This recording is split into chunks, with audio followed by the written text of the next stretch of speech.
You write in the book, there is no faith and no courage and no sacrifice in doing what is expedient.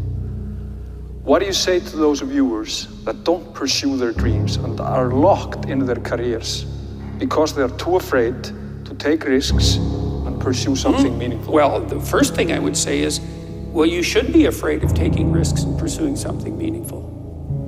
But you should be more afraid of staying where you are if it's making you miserable. You're paying a price by sitting there being miserable. You might say, well, the devil I know is better than the one I don't. It's like, don't be so sure of that. The clock is ticking. Yeah, and if you're miserable in your job now and you change nothing, in 5 years, you'll be much more miserable and you'll be a lot older. But isn't it a luxury to pursue what is meaningful? Our viewers have mortgages, they have children, they have payments and loans. It's a luxury to pursue because we lack the resources. Well, I don't remember now, I'm not talking about what makes you happy. It's a luxury to pursue what makes you happy. It's a moral obligation to pursue what you find meaningful. And that doesn't mean it's easy. It might require sacrifice. If you need to change your job too, let's say you have a family and children and a mortgage, you have responsibilities. You've already picked up those responsibilities. You don't just get to walk away scot-free and say, well, I don't like my job, I quit. That's no strategy. But what you might have to do is you think, well, this job is killing my soul. All right, so what do I have to do about that? Well, I have to look for another job. Well, no one wants to hire me. It's like, okay, maybe you need to educate yourself more. Maybe you need to update your curriculum vitae, your resume. Maybe you need to overcome your fear of being interviewed. Maybe you need to sharpen your social skills. Like, you have to think about these things strategically. If you're going to switch careers, you have to do it like an intelligent, responsible person. That might take you a couple of years of effort to do properly. We're built for struggle, us human beings. We're built to contend with the world. We're built to contend with reality. You want a challenge, and the best way that you can take on a challenge, because a challenge fortifies you. So you don't want to be secure, you want to be strong. And you get strong by taking on optimal challenges. And so you lay out your destiny in the world, and you take the slings and arrows of fate, and you make yourself stronger while you're doing so. And you might fail, and fortune might do you in. But it's your best bet. And you know, people have extracted unbelievable successes out of catastrophic failures. And I'm not saying that in a naive way. I know perfectly well what happens to people. You know, you're doing fine in life and then you get cancer, and then 6 months later you're dead. And all the heroism in the world isn't going to save you at that point. But that's not the point. That's not the point. Life is bounded by mortality. But that doesn't mean that you don't get out there and contend, and you develop by contending, and you minimize the net amount of suffering in the world. And that's something, man, that's something to do. Compare yourself to who you were yesterday, not to who someone else is today. Because you need to have a hierarchy of improvement. You need to be aiming for something, and that means you're going to be lesser than people who've already attained along that dimension. So the question is, who should you defeat in the final analysis? And the answer is, you should defeat your former self. You should be constantly trying to do that. And you're the right control for yourself too, because you're the one who's had all your advantages and disadvantages. And so if you want to compete fairly with someone, then you should be competing with you. If you're improving yourself, then what you are doing is competing with your lesser self. And then you might also ask, well, what is that lesser self? And that lesser self would be resentful and bitter and aggressive and vengeance-seeking and all of those things that go along with having a negative moral character. And those are things that interfere with your ability to progress as you move forward through life. So it's very necessary to understand that this is why, you know, I've been stressing this idea of personal responsibility. It's like, well, personal responsibility is to compete with yourself, is to be slightly better than yourself the next day. And it better in some way that you can actually manage, and that's humility. Like, well, I'm a flawed person, and I've got all my problems. Could I be as good as person X? It's like not the right question. The right question is, could you be slightly better tomorrow than your currently flawed self? And the answer to that is, if you have enough humility to set the bar properly low, then you could be better tomorrow than you are today. And you might say, well, what's the right way of being in the world, if there is such a thing? And it's not acting according to a set of rules. It's attempting continually to transcend the flawed thing that you currently are. And what's so interesting about that is that the meaning in life is to be found in that pursuit. So I've been laying that out in these discussions too, because it's saying, well, The fundamental issue is that life is tragic and difficult, very tragic and difficult for everyone. And it's also tainted by malevolence, because no matter how things are tragic and difficult, but there's always some stupid thing that you could do or someone else could do that could make it even worse than it has to be. And so that's life. And you need an antidote to that, because that can embitter you. Constant contact with that, just the tragedy, but the tragedy combined with betrayal and malevolence, that makes it even worse, especially if it's self-induced. Okay, so you need something to set against that so you don't get bitter and resentful. Well, what do you set against that? Doing something worthwhile, by your own definition, say. You need some reason to get the hell out of bed on a terrible day because you've got something good to do. Well, what's the best thing you can do? Transcend your current wretched and miserable self. There's meaning to be found in that, and that's a meaning that's associated with responsibility. One of the things that I've been trying to lay out clearly is that life is hard. It's tainted by malevolence and betrayal. That can make you bitter. You need a meaning to offset that. Where's the meaning to be found? Not in rights, not in impulsive pleasure, but in responsibility. You take responsibility for yourself, so you take care of yourself. If you're good at it, you have some excess left over to take care of your damn family. If you're good at both of those, then you have some excess left over to take care of your community. Those are heavy burdens. You pick up the burdens, you find that's meaningful. The best way to pick up the burden is to continually improve yourself, and that's where the meaning is to be found.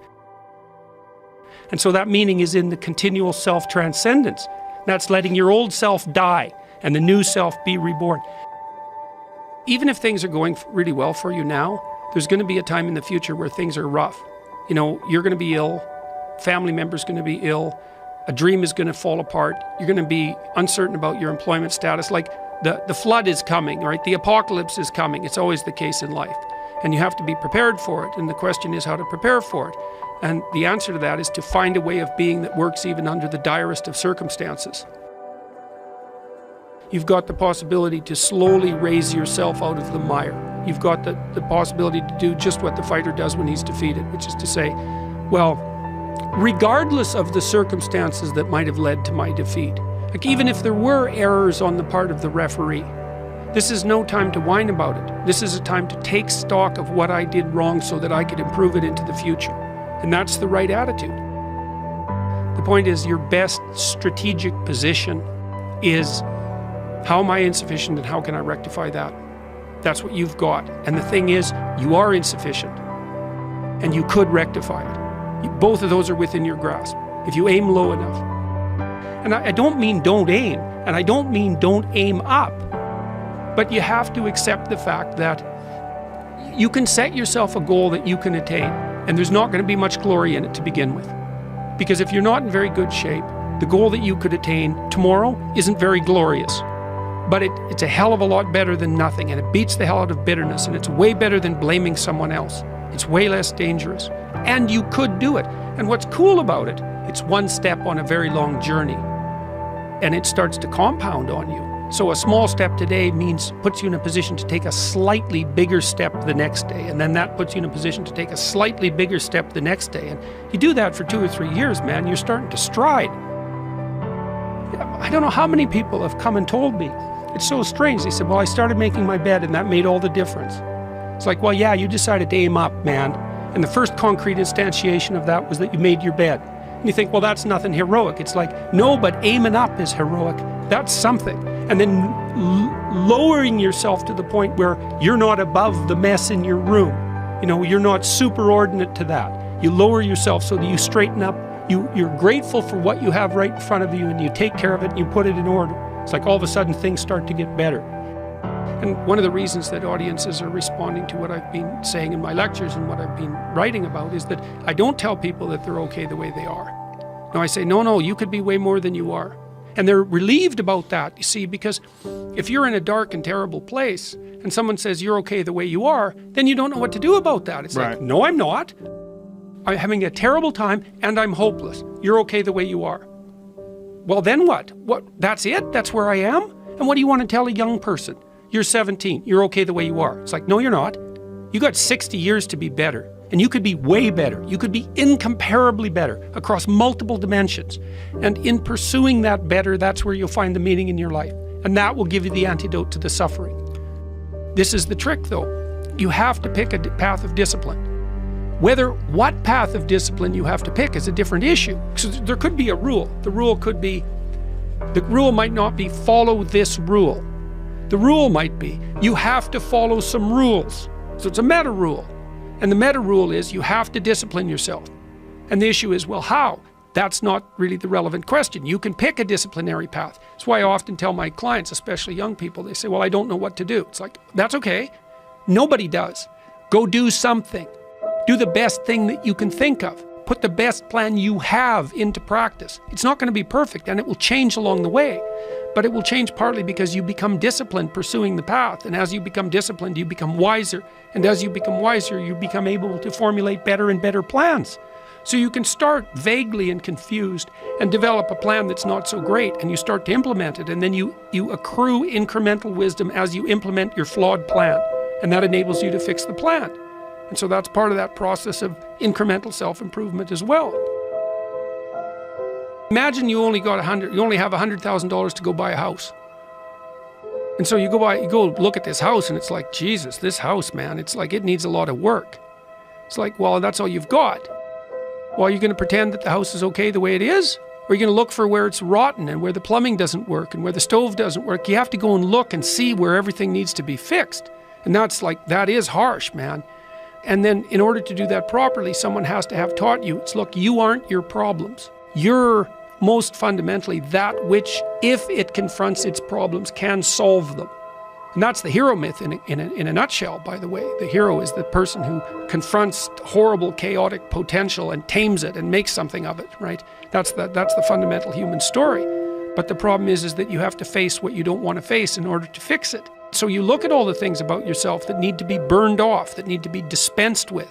And that, man, especially at the beginning, especially if you're screwed up, that might be like 95% of you. It's not pleasant. But if you know that you're the thing that can transcend your problems, most fundamentally, if you know you're the thing that, if it faces the problems, can transcend them, then you have the faith that would enable you to take stock of who you are. My daughter was very ill when she was a kid, but particularly when she was a teenager. She had a very terrible time of it.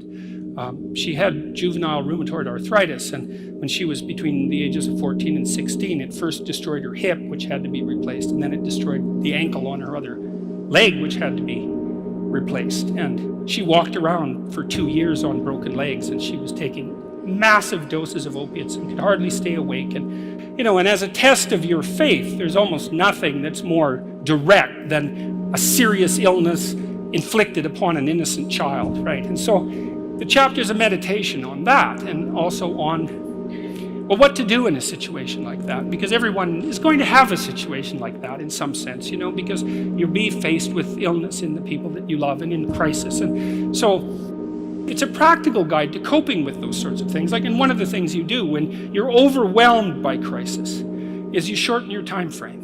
It's like you can't think about next month. Maybe you can't even bloody well think about next week, or maybe not even tomorrow.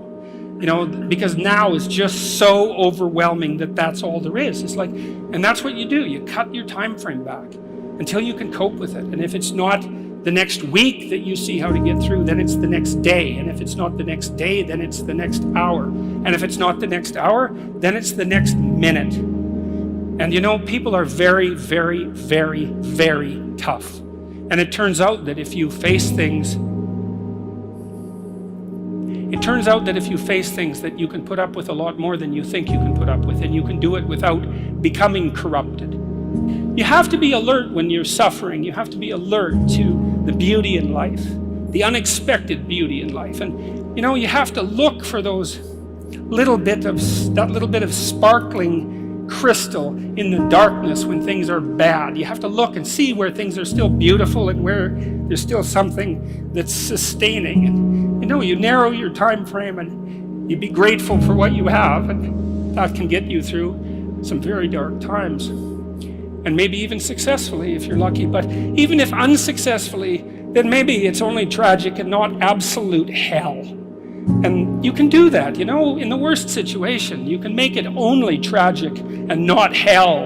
And there's a big gap between tragedy and hell. There's nothing worse at a deathbed than to see the people there fighting. The death is bad enough, but you can take that, as terrible as it is, and make it into something that's absolutely unbearable. And maybe, I think, and this is sort of what I closed the book with, is this idea is that if we didn't all attempt to make terrible things even worse than they are, then maybe we could tolerate the terrible things that we have to put up with in order to exist. And maybe we could make the world into a better place.